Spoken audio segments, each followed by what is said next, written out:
Pari Vrajacharya Ashodasa Srimad Srila Abhaya Charnavrind Bhakti Vedanta Swami Srila Prabhupada Ki Jai Ananta Koti Vaishnavrind Ki Jai Granth Raj Srimad Bhagavatam Ki Jai Nitai Go Premanande All glories to the assembled devotees Hare Krishna All glories to the assembled devotees All glories to the assembled devotees All glories to Shri Guru and Shri Gauranga All glories to Srila Prabhupada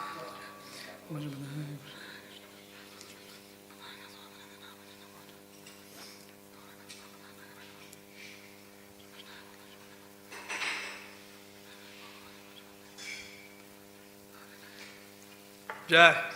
So today we'll be studying from Canto 3 of Srimad Bhagavatam entitled The Status Quo. Chapter 19, Killing of the Demon Hiranyaksha. Today we'll be doing text number 33. So we'll all do Mangal Charan. Om Jnana Timirandasya Jnananjana Shalakaya Chakshurun Militam Yena Tasmai Shri Guruve Namaha Shri Chaitanya Manobishtam Stapitam Yena Bhutale Swayam Rupa Kadamahiyam Dadati Swapadantikam Vandeham Shri Guru Shri Yuta Padakamalan Shri Gurun Vaishnavamscha Shri Rupam Sagrajatam Sahagana Raghunathanvitam Tam Sajivam Sadvaitam Savadhutam Parijana Saitam Krishna Chaitanya Devam Shri Radha Krishna Padam Sahagana Lalita Shri Vishakhanvitamscha He Krishna Karuna Sindhu Dinabandhu Jagatpate Gopesha Gopika Kanta Radha Kanta Namostute Tapta Kanchana Gaurangi Radhe Vrindavaneshwari Vrishabhanu Sute Devi Pranamami Hari Priye Vangsha Kalpatarubhyascha Kripa Sindhubhya Evacha Patithanam Pavanebhyo Vaishnavebhyo Namo Namaha Jaya Shri Krishna Chaitanya Prabhu Nityananda Shri Advaita Gadadha Shrivashadi Gaura Bhakta Vrinda Hare Krishna Krishna Krishna Hare Hare Hare Rama Rama Rama Hare Hare Hare Krishna Krishna Krishna Hare Hare Hare Rama Rama Rama Hare Hare Hare Krishna Krishna Krishna Hare Hare Hare Rama Rama Rama Hare Hare Om Namo Bhagavate Vasudevaya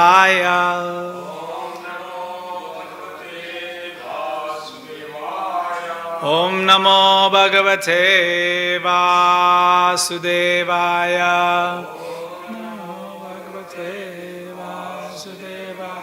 Om Namo Bhagavate Vasudevaya Om Namo Bhagavate Vasudevaya Narayanam Namaskritya Naram Chaiva Narottamam Devim Saraswatim Vyasam Tato Jayam Mudiraye Nashtaprayeshu Abhadreshu Nityam Bhagavata Sevayat Bhagavati Uttama Shloke Bhaktir Bhavati Naishtiki Mukam Karoti Vachalam Pangum Langayate Girim Yat Kripatamaham Vande Shri Guru Dinataranam Paramananda Madhavam Shri Chaitanya Ishwaram. Text 33. Sutta Vacha iti kaushara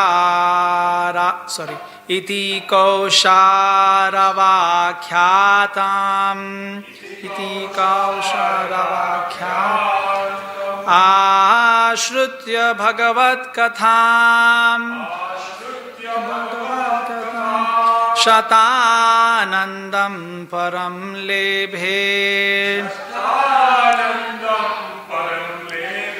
Mahabhagavato Dvija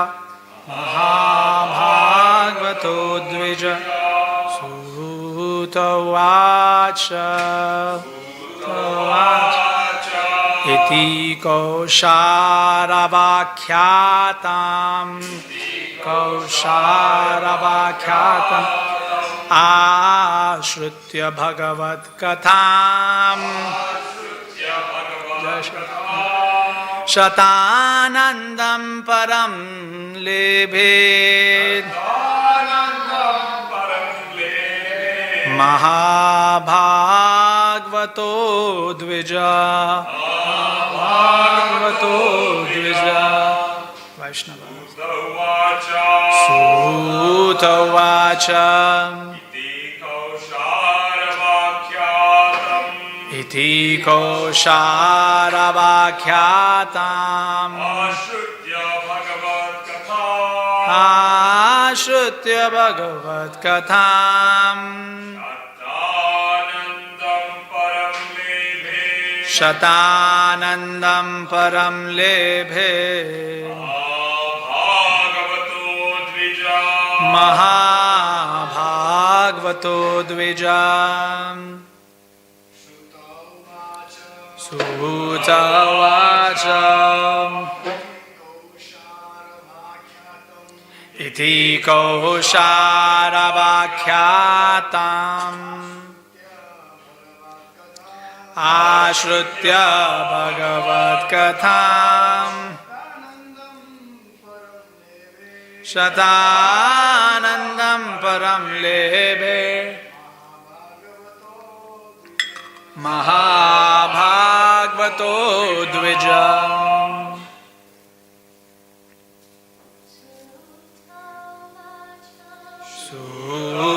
Sutavacha Iti Kausharavakyatam Ashrutya Bhagavat Katham Shatanandam param lebhe Mahabhagavato Dvija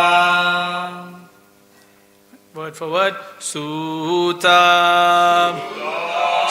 Goswami Uvacha said Iti thus Kausharava from Maitreya son of Kusharu Akyatam told Ashrutya having heard Bhagavat Katham the narration about the Lord Shata Vidura Anandam bliss Param transcendental Lebhe achieved Mahabhagavata the great devotee Dvija O Brahmana Shaunaka. Translation purport by His Divine Grace Abhay Chanarvind Bhaktivedanta Swami Srila Prabhupada ki Jai. Translation. Sri Suta Goswami continued, my dear Brahmana Shata Vidura, the great devotee of the Lord, achieved transcendental bliss by hearing the narration of the pastimes of the Supreme Personality of Godhead from the authoritative source of the sage Kausharava Maitreya, and he was very pleased. Purport. If anyone wants to derive transcendental pleasure by hearing the pastimes of the Lord, he must hear from the authoritative source, as explained here. Maitreya heard the narration from his bona fide spiritual master, and Vidura also heard from Maitreya. One becomes an authority simply by presenting whatever he has heard from his spiritual master. And one who does not accept the bona fide spiritual master cannot be an authority. This is clearly explained here. If one wants to have transcendental pleasure, he must find a person with authority. It is also stated in the Bhagavatam that simply by hearing from an authoritative source, with the ear and the heart, one can relish the pastimes of the Lord. Otherwise, it is not possible. Sanatana Goswami therefore has especially warned that one should not hear anything about the personality of the Lord from the lips of a non-devotee. Non-devotees are considered to be like serpents. As milk is poisoned by a serpent's touch, so, although the narration of the pastimes of the Lord is as pure as milk, when administered by serpent-like non-devotees, it becomes poisonous. Not only does it have no effect in transcendental pleasure, but it is dangerous also. Lord Chaitanya Mahaprabhu has warned that no description of the pastimes of the Lord should be heard from the Mayavada or impersonalist school. He has clearly said, Mayavadi bhashya sunile haya sarvanasha. If anyone hears the Mayavadi's interpretation of the pastimes of the Lord, or their interpretation of Bhagavad Gita, Srimad Bhagavatam, or any other Vedic literature, then he is doomed. Once one is associated with impersonalists, he can never understand the personal feature of the Lord and his transcendental pastimes. Suta Goswami was speaking to the sages headed by Shaunaka, and therefore he addressed them in this verse as Dvija, twice born. The sages assembled in Naimisharanya, hearing Srimad Bhagavatam from Suta Goswami, were all Brahmanas. But to acquire the qualification of a Brahmana is not everything. Merely to be twice born is not perfection. Perfection is attained when one hears the pastimes and activities of the Lord from a bona fide source. Jai. This is very loud, isn't it? We don't agree? Yeah, I think it's very loud. My opinion is very loud. Again, it's okay? Oh, okay. All right. I'd probably push this back because I'm feeling it's very loud. Okay, that's all right. No, it's okay. All right. No problem. Yeah, I just felt that it's very loud. Okay, all right, that's good. Okay, so if it's not loud, then it's all right. So here we are seeing, the perfection of hearing given to us by listening from a bona fide spiritual master, Srila Prabhupada. So this is what we are being told. Now when we see this narration of the story of Hiranyaksha, we see it begins by Suta Goswami discussing with Shaunaka and the assembled sages of Naimisharanya. That's layer 1. That is then describing Sukadev Goswami with Parishit. That's layer 2. That is in describing the discussion of Maitreya and Vidura. That's layer 3. And then there we see Maitreya and Vidura were describing about Brahma talking with the demigods, layer 4. And then they were talking about the discussion of the 4 Kumaras with Lord Vishnu and Jaya Vijaya, layer 5. So we went all the way down the chain, and now we are circling back up. So this is called stitching, right? In stitching, you take a needle, you go all the way into the cloth, and the needle vanishes, right? The needle just vanishes. You're like, where's the needle? And then an expert, tailor, he just turns the needle and just brings it, and then you can see the needle poking out, comes out with the thread, right? So this is the expertise of Bhagavatam. It always takes us deep, and then, brings us back out, have a breathe, look around, go back in. So, this is Bhagavatam. Alright, so we have gone down in, and now we are just circling back up to say, okay, now we are back to layer 1, which is Suta Goswami discussing with the sages of Naimisharanya. okay, headed by Shaunaka himself. So you will see when Jiva Goswami writes, his book, he's called Saddarshana. I apologize. Saddarshana, the sixth philosophy. Sad Sandarbhas. So Sandarbha means to stitch. To stitch together the philosophy. So the Jiva Goswami's 6 books, the 6 Sandarbhas, right, are about stitching all of this Bhagavatam philosophy, right?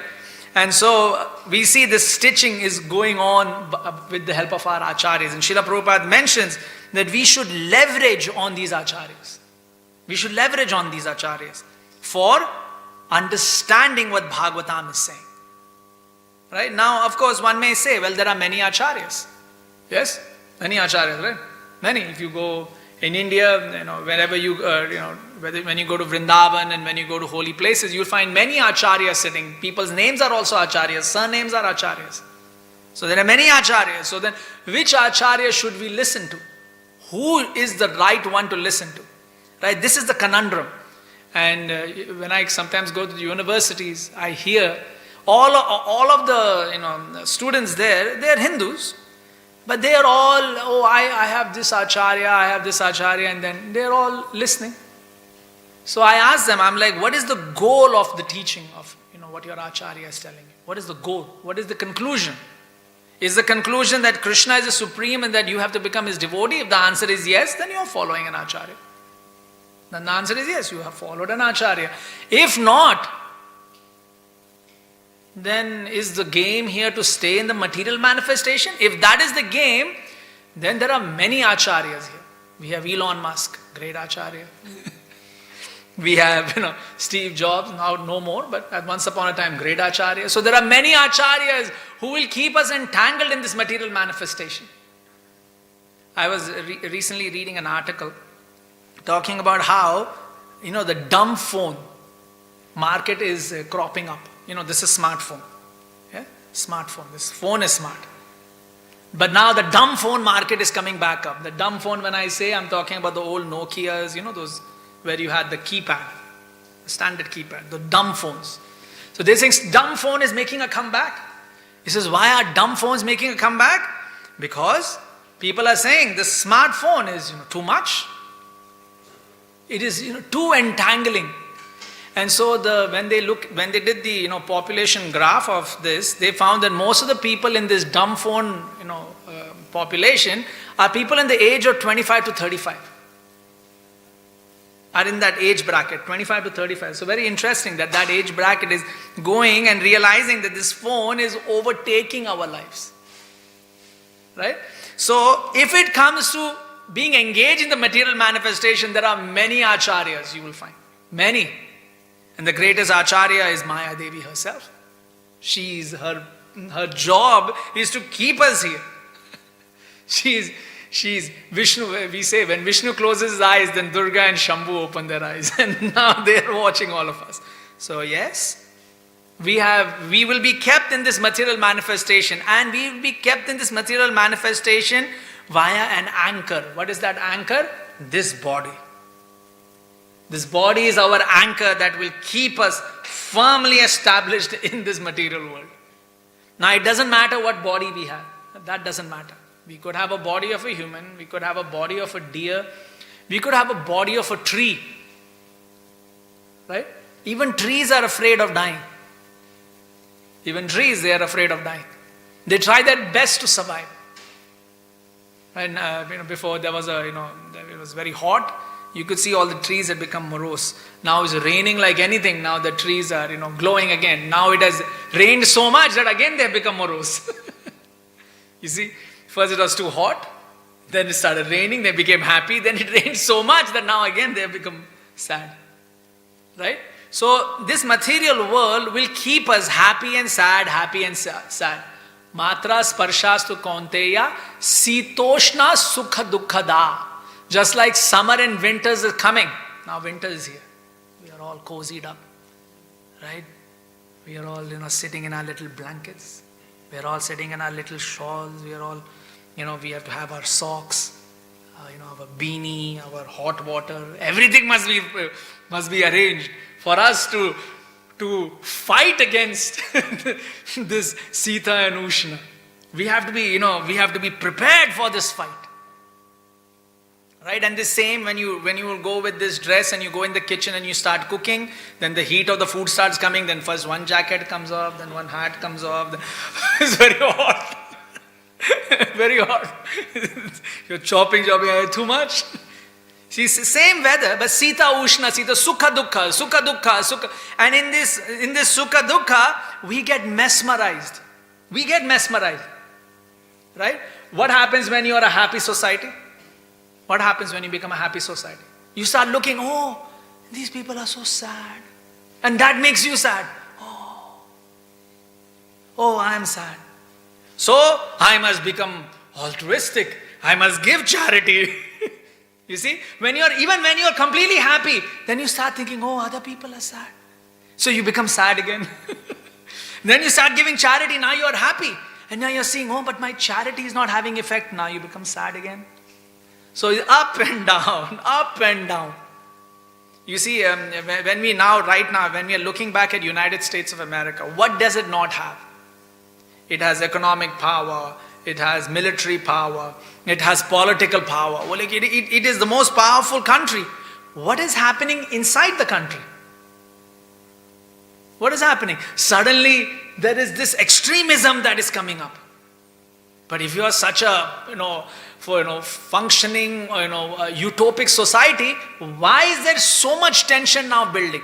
They are saying that, US is in the state where Europe was, where, Europe reached its height of, peak, industrial revolution, and then World War I, World War II. Now we are seeing US reaching its peak of its, now the fall. Right? So you can start noticing these things. Okay, Sukha has come to such a height, that now Dukkha begins. Let me tell you something very interesting in the United States, what's happening right in the corridors of Washington. I am your insider, I will tell you. So what happened is they passed a law in the Supreme Court, and the Republican Party, they supported and said, yes, we have to ban abortion. So they were all very happy and saying, yes, they banned abortion in the United States. So it's now banned. I'm sorry, I shouldn't use the word banned. I'm probably using big words. I'm using the words they're saying. They're saying that now it is not a federal problem, it is now a state problem. Like state should decide what to do. So that's the ban. When you use the term ban, that's what they mean, right? So the Republicans are very happy. Now at the same time, another thing has happened, right? So the veterans, the army veterans, they went and they fought in the army, right? They have been asking for some relief, like some, medical relief for, the army veterans. Now the same Republican Party that supported the ban on abortion, why? Because life is precious. This is their quote unquote words. We are pro-life, life is precious. When it comes down to this state of let us help our army veterans, right? They are suffering. They voted against it. So you're thinking, hang on, if you're pro-life, then why are you against this? Right? And then, if they try to say, okay, ban the guns, then they're against that. Now, don't think this is just, one side party. Then the other party also has its own problems. So the reason why I'm presenting this is to show that when we become so happy, we become so sukha, we take one position and then immediately we take another position. So this nature of controversy is there in us. Right? And this controversy will keep us in this material world. We will find controversy in everything. Right? You're sitting with a bunch of devotees, right? Sitting up in the ashram. No problem whatsoever. Prashadam is coming. Right? Everything is relaxed. Oh, you'll fight? Hey, did you take my dhoti? No, I didn't. Just fight, and then big fighting. I remember once in college, my father paid for the tuition. I had, here in Australia, students have to work. In India, nobody works. When you are studying, no, what working? Father pays for everything. So my father paid for tuition, paid for everything. Very relaxed life. We had ground floor and level 1. So I was on level 1. I'm sitting and I'm watching. And some kids are playing, kids meaning, my college friends, they are playing cricket. So now some other two teams are playing cricket. Not even related to me. It's not like the people I knew were playing. Just standing and they're playing. Then my another friend, his father is also paying for tuition. He also came outside to the balcony. And then we both are standing and watching the game. Of two teams that are not related to both of us. Okay? They're not at all related to us. Just two are, playing. Then something happens and some reason a run out occurs. In cricket there is a thing where you can run someone out, right? And the person goes out, right? And, then there's a big controversy and the two teams start fighting. So I'm standing there and I'm saying, that is out. My friend saying, no, that is not out. And then I look at him, what are you saying? Of course it's out. So now, not only is there a fight in the ground where the two teams are involved, suddenly in the balcony, two people are fighting. And our fight got so much that we were blowing and punching each other. We're like, it's out. He's saying, no, it's not out. And he's punching me and we are fighting and our friends have to come and separate us. Why are you guys punching each other? I think after 1-2 hours, when the temperature comes down, the rage, when it comes down, I was thinking, why were we fighting? It's got nothing to do with us. And it's not like two unintelligent people are fighting. No, he is also a devotee. I am also a devotee. Both devotees are fighting. That's the funny thing of this material world. Sometimes you're just sitting in a place and for some reason, just immediately you'd break into a fight. This is Maya keeping us in this material manifestation. So, if our desire is to stay in this material manifestation, you don't need to look for an acharya. You have this material world that will take care of you. So then what are you looking for in an acharya? We're looking for one who wants to take us out of this material manifestation. Right? Right? So most people will focus on that. Let me take a person out of the material manifestation. So Srila Prabhupada talks about this impersonalistic school. So in impersonalism you have two schools. You have the Brahmavads and you have the Mayavads. Right? So the Brahmavads, think of them as, they believe that, okay, God is there, but God has no form. Right? So that is one school. Then of course the Mayavads, Mayavad just becomes a progression on Brahmavad. If you're thinking, well, God has no form, but then everything you are seeing has form. Right? Everything you are seeing has form. God has no form, but everything you are seeing has form. Then naturally you start thinking, maybe I am God. It's very natural. It's a very natural progression into that. So from Brahmavad, most of the people will end up in Mayavad. Right? Very few, you will notice very few, at least those who are practicing the impersonalistic school, very few truly stay Brahmavads. Like pure Brahmavad. Like an example of Brahmavad are the four Kumaras. They were Brahmavads. Sukadev Goswami, Brahmavad. They were Brahmavads. Because a true Brahmavad, when they read Bhagavatam, they will immediately understand, no, I should be devotee of Krishna. True Brahmavad. Because everyone is looking for form. Right? Everybody is looking for form. You will see, go to a Brahmavad school, they'll say, okay, you must get up at this time. Form. You see? They'll ask you to follow a routine. Get up at this time. Do this meditation. Do this. Do that. Do this. Do that. Follow this process.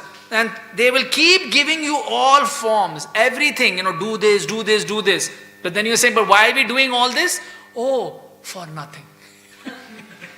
then, well, I'm doing this for nothing. Then why am I doing it? So what happens is to resolve that problem, to resolve this gap, then Mayavad philosophy takes place. No, actually you're doing this because eventually you are only God. Oh, okay, I am God. So here, Srila Prabhupada is telling us, be careful of such acharyas. Be careful. It's something interesting, right? We talked about those various layers. We talked about Suta Goswami, with the assembled sages of Naimisharanya. We talk about Sukadev Goswami teaching Parikshit, and again an assembly of sages. Now in both these assemblies, there were Mayavads, there were Karmavads, there were Nyayavads, there were Sankhyabads, there were Vaisheshikavads, like all the Vadists were there. It's not like just devotees were sitting there. No, everybody was there. So much so that when Parikshit Maharaj is sitting, he is listening to the descriptions of Rasa Leela from Sukadev Goswami. And then he becomes, he looks around. and he sees some of the, the ones who are not devotees, who are not Vaishnavavads, who are not devotees, he's seeing that they are perturbed by listening to what Krishna is doing. So then he immediately clarifies with Sukadev Goswami, my dear Sukadev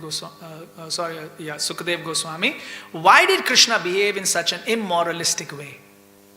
He's taking their position. He is asking the question. Why did Krishna do this?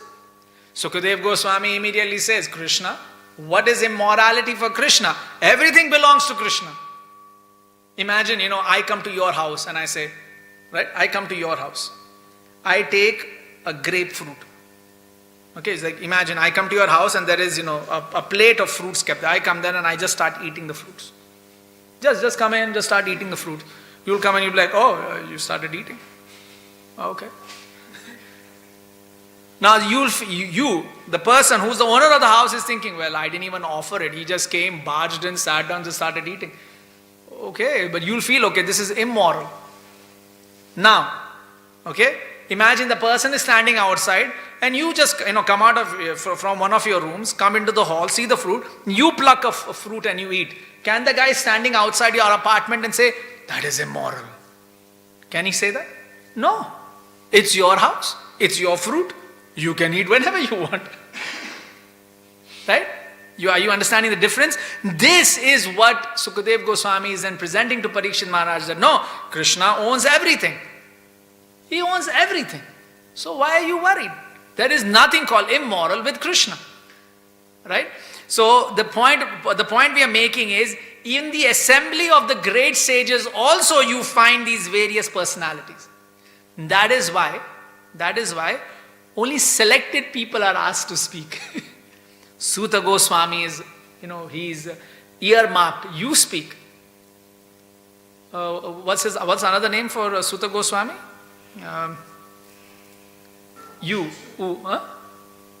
Ugrashrava. Thank you, Prabhu. Ugrashrava. Thank you. Ugrashrava. Why?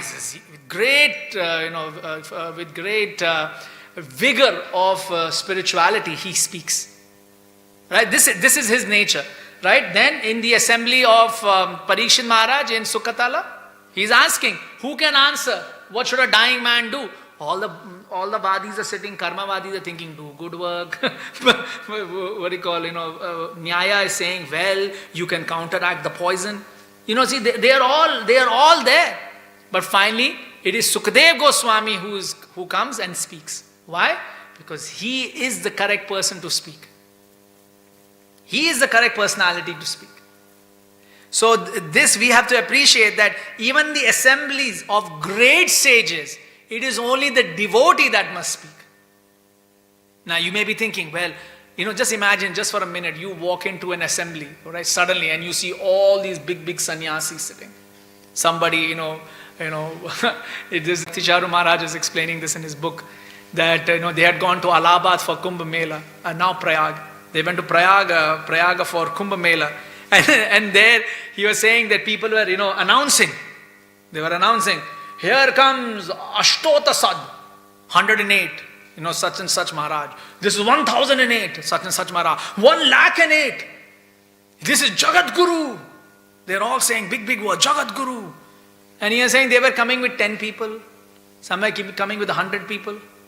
He said, and now sitting in Allahabad, in Prayag, on one corner was a huge tent of Srila Prabhupada with all Westerners sitting there. And they're thinking that who is really Jagat Guru?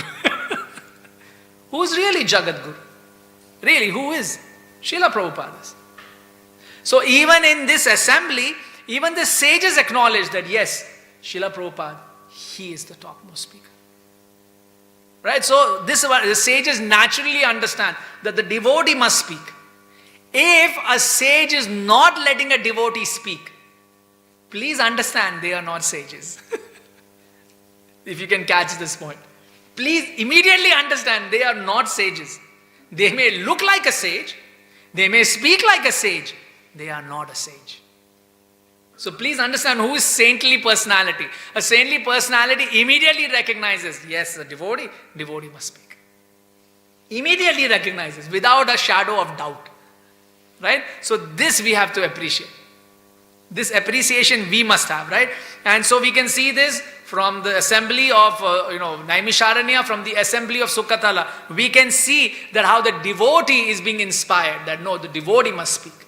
And this is Srila Prabhupada's point here, that only the devotee must speak. Now, we may consider, you all go out for book distribution, you go for Harinam, many times you're giving prasadam, and you have to end up talking to people. And then you encourage, sometimes they may, talk to you about Krishna. Now you may think, here it is saying, one should not hear from non-devotees. Then the question is, okay, but then whole day I hear from non-devotees. The greatest non-devotee you hear from is yourself. Why are you here? Go outside, a lot of fun. Sometimes I'm sitting and thinking, I'm really going to read Bhagavatam, then I'm thinking, I'm reading 1-2 pages, I'm like, I'll read something else. You get frustrated, right? So, the question here is that if we are being told not to hear from non-devotees, then how do we engage?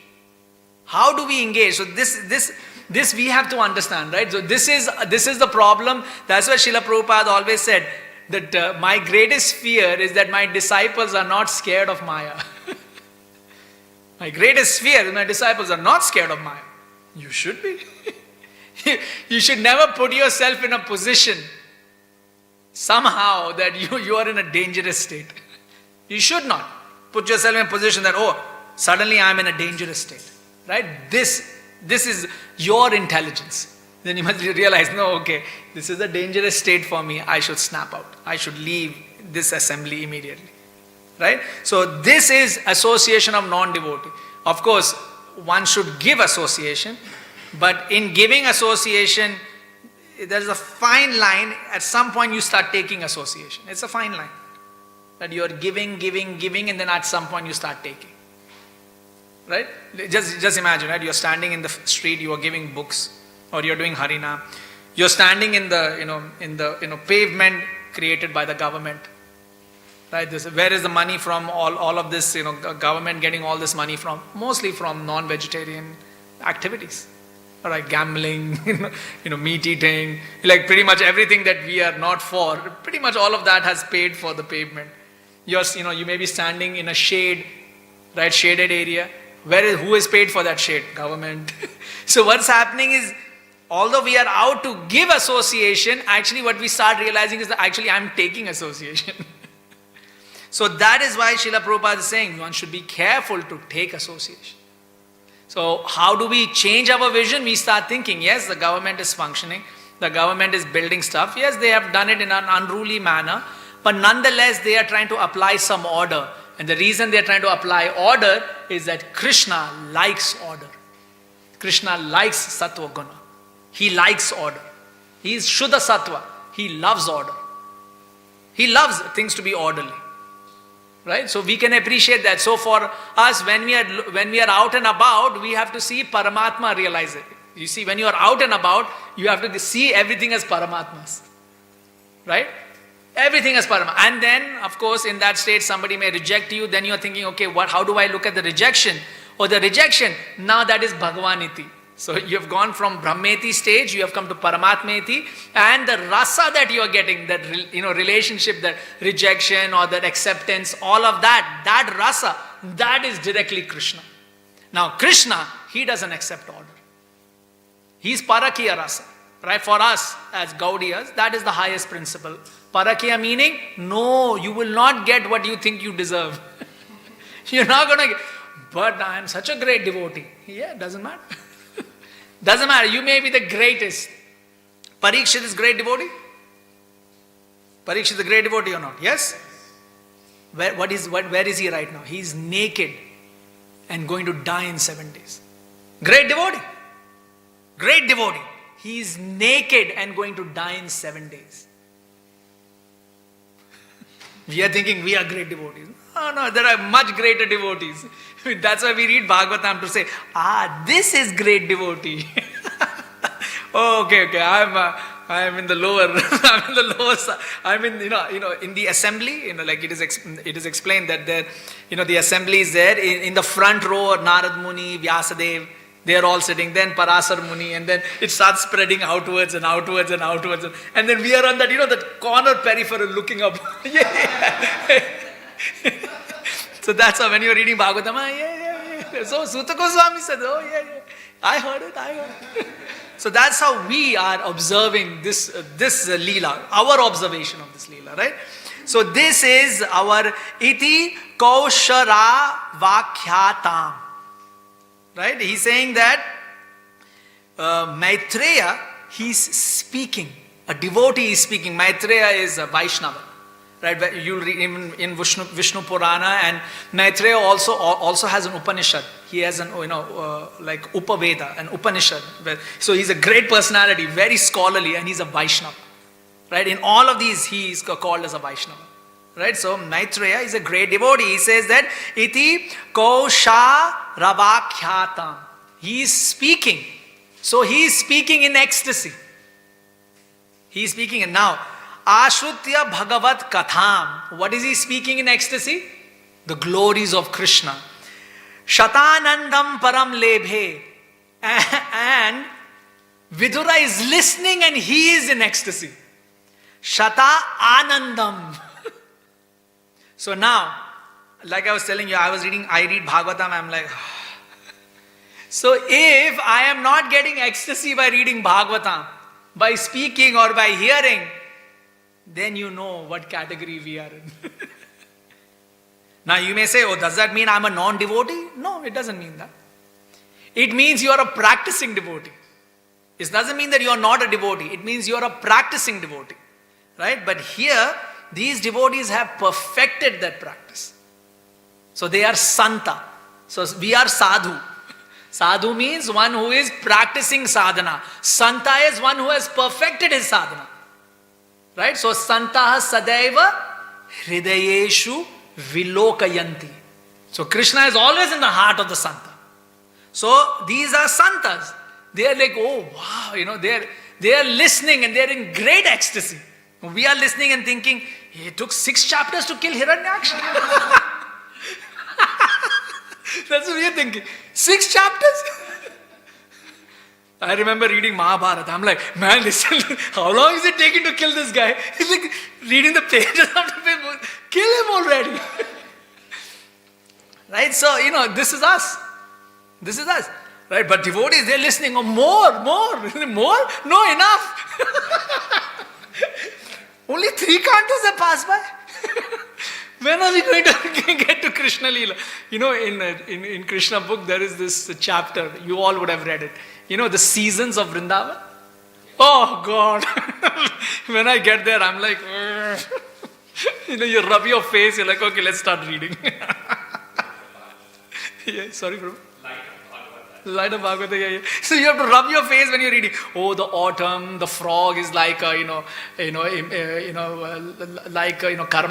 or this one's just screaming, crocking, not achieving anything. You're leading on. You're like, oh, Krishna. When are we going to get to the fun part of Krishna? You see, you're feeling it is dry, but no. But these devotees, they're enjoying it like anything. So for us, we have to understand standard. Okay, Anandam Param Lebhe? No. Maybe a little bit more journey. Mahabhagavato Dvija. He says that yes, this. Now, he's being told to. So, just like we are saying, Maitreya and Vidura are enjoying the conversation. Sukadev and Parikshit are enjoying the conversation. And then here, Suta is saying that, oh, Shaunaka, you are also enjoying this conversation. So, you see, he's bringing it all the way up. And here the term Dvija is used, and Srila Prabhupada writes something very nice, and it is explained that Dvija means twice born, but Dvija. But Dvija also means one who is born of 2. Are you getting? Dvija also means one who is born. Dvija, Janma, right? Dvi, 2. It says Dvija, yes. Dvija means one who is twice born, but it can also mean one who is born twice. So Krishna, he calls the Brahmanas who refuse to give him food. The Brahmanas who refuse to give Krishna prasadam when he asks, he says they are Dvijas. Meaning they are born of just 2 people. Mother, father. The 2 people, mother, father. So they are Dvija. Right? You see, so nicely Krishna said, yeah, they are Dvija. So Srila Prabhupada is warning, merely to be twice born is not perfection. We see the Brahmanas not giving prasadam to bhoga to Krishna. That is not perfection. Perfection is attained when one hears the pastimes and activities of the Lord from a bona fide source. And the Dvijas, finally, when they see the Dvija Patnis, when they see their wives, they realize, oh. So now the wives become their guru. Do you understand what happens there? The wives become their guru. And they're like, oh, now we understand our mistake. So this we have to understand. This is our understanding. That's why Srila Prabhupada is harping on this point. Merely to be twice born is not perfection. Perfection is attained when one hears the pastimes and activities of the Lord from a bona fide source. So that is why we read Bhagavatam, Bhagavad Gita.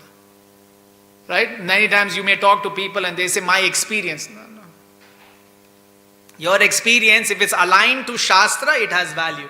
If the experience is not aligned to Shastra, it is of no value. Yes? So we will end here. So devotees, you want to share something? Oh, we've gone way over time. Devotees want to share something? Yes, Prabhu. We're just trying to understand this thing about the holy name. Yes. Say like holy name, form, pastimes, place. Yes. Are all pure, right? Yes. They're transcendental. Yes. If they're so potent, they're out of this world, how can any materialist or even Mayavadi or Brahmavadi contaminate? Yes. They're actually the medium. No. They are not contaminating Krishna's name. They are contaminating us. Krishna's name is not being contaminated. We are the ones, that's what I'm saying, we are taking the association. Is it the Krishna's name? Who can contaminate? Who can? Nobody can. So this is not Krishna's name that is being contaminated. It is us taking the association of a fool. So we are becoming, see, we are already foolish. Right? We are foolish, right? We were born in Kali Yuga. We're not some great people sitting in this room. Right? You are so great. What are you doing in Kali Yuga? What are you doing here? Right? You born here, I'm born here. If I'm born here, I'm not exactly a great person. Right? So that is our first understanding. So now I am born here, I am dealing with this world. So I am already a fool. So it is very easy for a fool to be fooled. So that is the one. That's what Srila Prabhupada says. That my greatest fear is that my disciples are not scared of Maya. Not scared of Maya. If they're scared of Maya, then it's okay. We are not scared of Maya. How many here are scared of Maya? We are, oh good, very good. No, it's good, very good. No, it's actually good. Most of the time I'm like, oh yeah, Krishna will take care. We're thinking I'm chanting my rounds, what's the problem? Oh, Baba, this big problem. You're sitting on, we are sitting on, we are sitting on a place like Srila Prabhupada used the term razor's edge. You're on razor's edge, little here, little there, and pachak you will fall. We are sitting on a razor's edge. Right? It's great to see devotees very scared. I'm not at all scared of Maya. I'll be very straightforward with you. I'm speaking on Bhagavatam, I'll step on and say, so? What so? That is so. One should be afraid. Right? So that is the contamination. So Nama, Rupa, Guna, Leela, they don't get contaminated. The Gunas, the three modes of material nature, are not contaminating the material, are not contaminated. Sato, Rajog, Tama are not contaminations. And they put us in contamination. Are you understanding? The three gunas, they are doing what Krishna asked. They are not fools. Right? They are doing whatever Krishna says they're doing. And who is controlling the three gunas? Durga. Just like Shiva gets his trident. His trident represents what? Shambhu. When I say Shiva, means Lord Shambhu gets his trident. His trident represents past, present, future, time. Right? Then Durga also, right? Durga also gets a trident. What is her trident? Sato, Rajo, Tama. So she is the one playing the Sato, Rajas, Tamas. So they are not the contaminated ones. We are the contaminated ones. So yeah, that's the story. Alright, Vaishnavas. Granthar Srimad Bhagavatam ki jai, Srila Prabhupada ki jai, Nitai Gaur Premanande Hari Hari.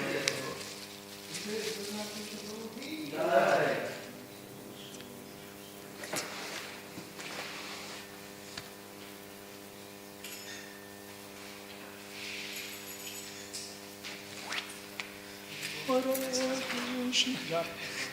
don't know, I'm feeling this mic is really loud. Was it loud?